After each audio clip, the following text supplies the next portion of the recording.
Hey, it's Rick Brenkus here with Keller Williams Realty, the Marketplace. We've got a lender here, Kari. Hi. And Kari and I have known each other for a number of years. We've done literally hundreds of loans together. And Kari, tell me, how long have you been doing, well, first of all, go ahead and introduce yourself. Well, I'm Kari Phillips. I am the director of Be RateWise, and we're a mortgage group, and I've been a lender for 20 years. My goodness. Yes. Yes, and over 30 years for myself in selling real estate. So, Kari, we're going to have to think of better stories to tell people. Just say more than 10 years, we've got ample experience, Yes, right? let's just do that. Let's go for that. Perfect. So, interest rates in the last year or so have gone up a little bit. We've seen interest rates kind of improve a little bit in the last couple of weeks here in the first quarter. Actually, we're still in January of 2019 right now. Tell me what goes into, every once in a while I'll have somebody call me up and say, Rick, what are interest rates at today? And usually what I try to do is I defer them over. I said, call my friend Kari. She's an expert. She can kind of go ahead and explain it. There's a number of factors that come into it. So tell me a little bit about interest rates and what kind of effects different things could affect an interest rate. Sure. If you are out there looking for interest rates and you call a loan officer and you say, what are rates? And they just give you a 4.25, then hang up the phone and run, because they have not probed the right questions to know actually what is really the interest rate. There are 10 plus things that go into an interest rate. We're talking about loan amount, FICO score, debt to income ratio. Is it a primary residence, investment purchase, vacation home? Is it your first time buying a house? Is it 3% down from it? Is it FHA, VA, conventional? I mean, I've just named enough to say these are probing questions that a loan officer should ask, and all of those create a different rate, a different hit in the rate, or an improvement in the rate. If your FICO is above 780 versus 620, you're going to have an improvement in the rate, and if it's 620, they're going to hit you in the rate. So make sure that you are talking with a lender that is asking pertinent questions to really give you the straight answer on what rates really are. Sure. No, that's a great point there. Now, when you meet with somebody, and I kind of know the answer to this already, many times I'll refer somebody over to you, and you'll meet with them, and you'll kind of coach them on things that they can do to kind of either improve their credit score, or maybe save a little bit more down payment, pay down some credit card payments and bills that they may have. What are some of the things that when you meet with somebody in a typical scenario that you may coach them on things that they can kind of help improve their situation? Well, I guess the best way for me to explain it is to give real life examples. I mean, a client came to me and wanted to know the difference between the Home is Possible grant program and then just doing a regular loan. And so we do two columns. I'm a column woman, and I said, okay, if you go with this is what your rate will be, and this is what your payment will be, because it's a different rate and payment on Home is Possible versus FHA versus conventional. So if a client is really close, let's say they're a 620 FICO would give the borrower an amazing improvement on their rate, and they're at 604 or even 592. Unless they need to get into a house tomorrow, the best thing the borrower can do is to slightly improve their credit score a little bit. And that sometimes is as easy. We had a woman, she had a Victoria's Secret card, and she had a $500 limit. She owed $400 and some odd dollars, and she paid it down to $120. It improved her score 56 points. And my goodness, she was able, think of the savings though. If you guys think of the savings that it would be if you had a 5.5% raise versus a 4.5% raise.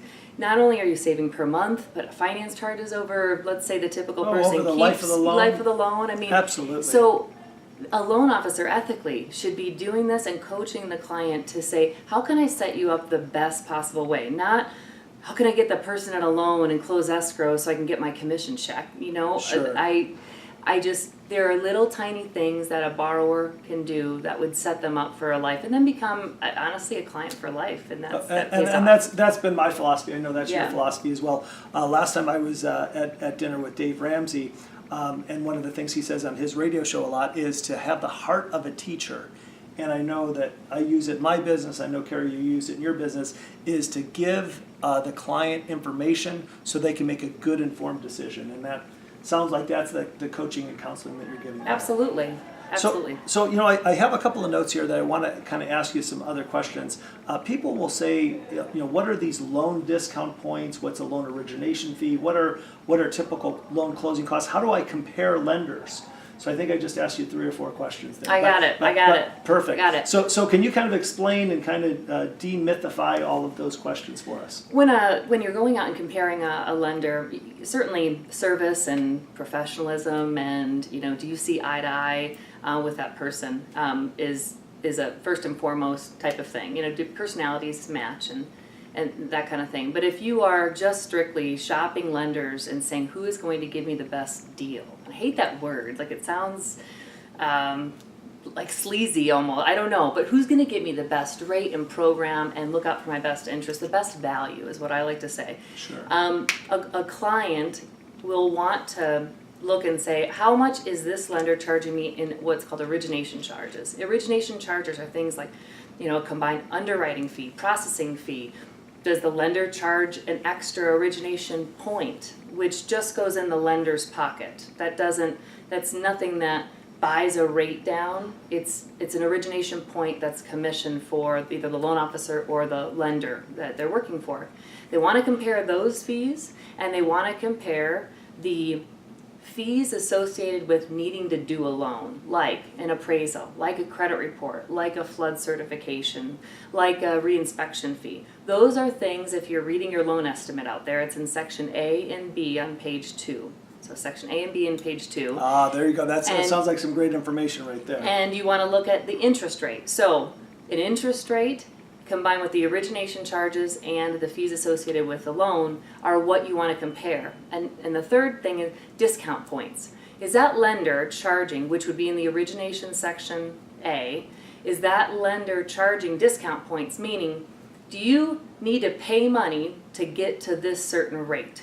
It's if you have to pay, let's say a lender says, I'm going to give you 2.875. It sounds fabulous. Wow, it sounds like a great interest rate. It sounds wonderful. Sounds like there's more to the story, more questions I should ask. You are dead on right there. So to get the 2.875, they would have to say pay $21,000 or $18,000. You can do it, but if you can pay 4% and pay $300 in a discount fee, you'd have to compare and know if the rate is too good to be true, it usually is, and there's a cost normally with it. But to compare lenders, you're looking at loan estimates, section A and B, under origination charges and fees associated, and the interest rate. No, that sounds great.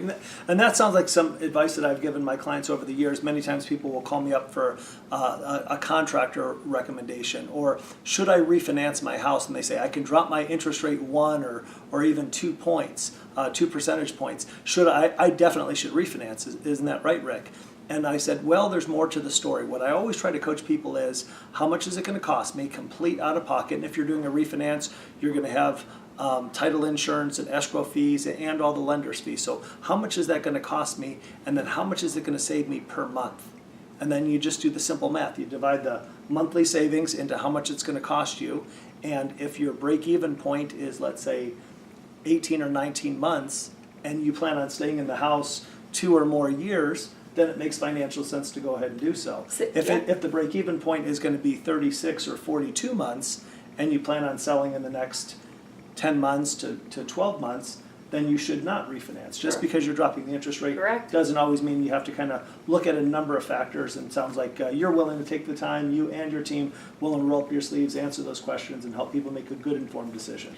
Well, if you don't go into that kind of detail, the clients will find out, first of all, it's the right thing to do, but you've got a client that's analytical or everybody wants to save money, they're going to find out a different way. And then when they find it out a different way in another source, how trustworthy do I then look? That I'm not, why didn't I mention any of, if you paid this down and you got this rate, even though the fees were higher on the discount points, if I make up the cost within 24 months, I think clients really appreciate that information because it just clicks for people. So and many people, when I'm selling them a house, they have a plan of how long they're going to be in this house. Hey, this next house, this is just a stepping stone. We're going to be here anywhere from 18 months to maybe 3 years at the very most. Or I've had other people say, Rick, this is our last house. They are going to have to, this is my last house. I am getting buried out of this house, right? I'm going to be in this house 10, 12, 15 years, and this is the last one. So depending on how long you're going to stay in the house, there's a number of factors to kind of look at with that. So one of the other things, that a real common question that I get is, hey, Rick, I want to get pre-qualified. Now, you and I know that pre-qualified is kind of one level, and there's a couple of deeper levels on that. Could you go ahead and kind of explain that? Sure. Well, let's define what does pre-qualified mean. It means the first step is talking with a lender, and the lender takes some verbal information and, employment, your social security number, your date of birth, where you work, how much income you make, how much assets you have in the bank, have you owned a house, do you own a house, have you had a bankruptcy, foreclosure, judgment, short sale. All of those questions are answered on the application. And then we're running a credit report.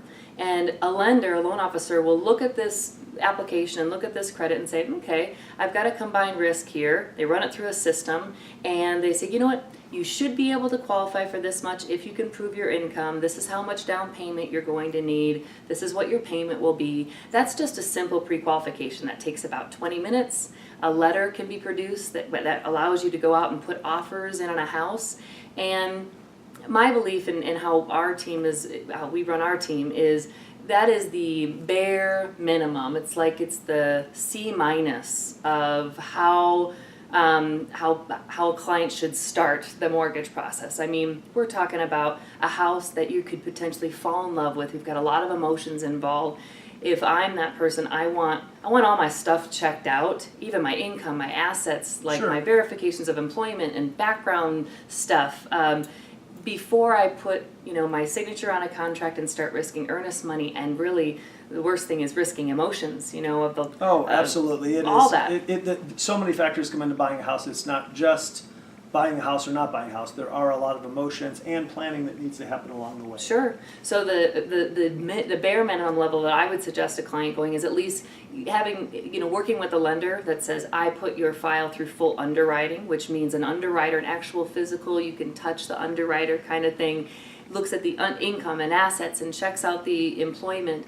That is called a pre-approval, and we didn't stop there. So that's another level. That's another level. Okay. And an underwriter will give what's called a conditional loan approval, the pre-approval. Conditional loan approval means, okay, I've signed off, on income and assets-ish, and there are still about 5 to 10 conditions that have to do with the borrower. And sometimes those still have some mortgage bonds in there, what we call it, mortgage bonds, things that... Give me an example of what one of those conditions or a couple of those conditions might be. Like a proof of trust documentation. You're going to pull assets from your trust, and you didn't want to get the trust documentation because you didn't want to bother the attorney that pays $700 an hour to get you the trust documentation until you're in contract. I found bombs where a client couldn't get assets that they thought they had access to, and proof of taxes and insurance on a current residence. Sometimes the person taking the application, the borrower underestimates that, and then when it comes back, it's more than what they estimated, and that throws their debt to income ratio off. So I've had that happen enough where I say, you know what, forget about it. Let's get all the borrowers, even on the conditional loan approval, get all the borrower conditions signed off. So literally the only thing that's there waiting to be cleared off by underwriting has to do with the collateral, and you don't have that until you're in contract, which is an appraisal, title work, purchase agreement. Sure. And we call that a COA, collateral only approval. We're the only ones doing it, going to that extent. But in my belief, 92% of our borrowers are closing escrow with a COA approved borrower. It is the best possible way you can be the most ready to sign the contract, risk your earnest money, and fall in love with that house. Unless something... It sounds like, if I heard you correctly, the only thing they need is a purchase contract, the house to appraise, obviously, and make sure that the home has no liens on a clear title. And other than that, they're ready to go. Proof of homeowner's insurance, anything associated with the with a property, they've got to get homeowners insurance. So they have to get, the borrower has to get me homeowners insurance proof. They've got to sign some disclosures. They've got to prove that their earnest money came out of their account. Again, those have to do with the collateral. They're associated. Oh, sure, makes sense. But everything else signed off. And it honestly, it makes for a less stressful whole process for the borrower, because when they're in contract, it's almost like they're going like, what do I do? And you just wait for the appraisal to come in. You've done all the work, because you've already done the work. There's nothing Sure. magical about it. But clients, what we were finding is clients would rush, get into contract, and then have to do all this paperwork stuff. And it's stressful enough. And so let's minimize the stress. Let's minimize the risk. Let's do the right thing for the borrower. And that's how we do our Makes pre-approval sense. process. Yeah, so I mean, eventually it sounds like they're going to need all of that documentation anyhow. This is just getting it in a timely manner when there's not this pressure. So many other things. You've got inspections going on during the process. You've got to coordinate turning utilities on and off, movers, all of these things.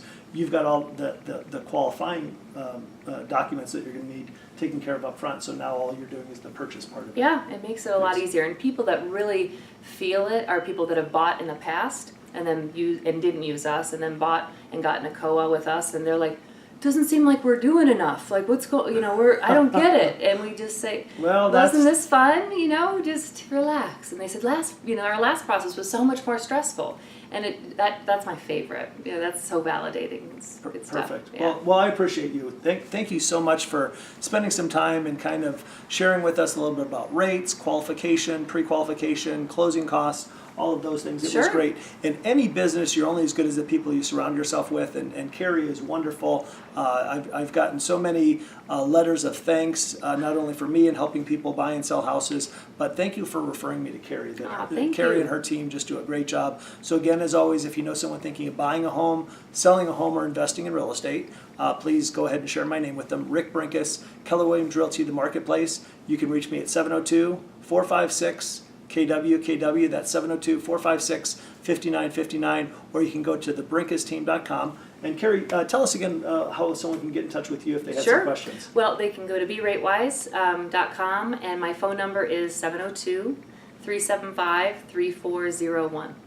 Awesome. Thanks so much. Talk to you guys soon.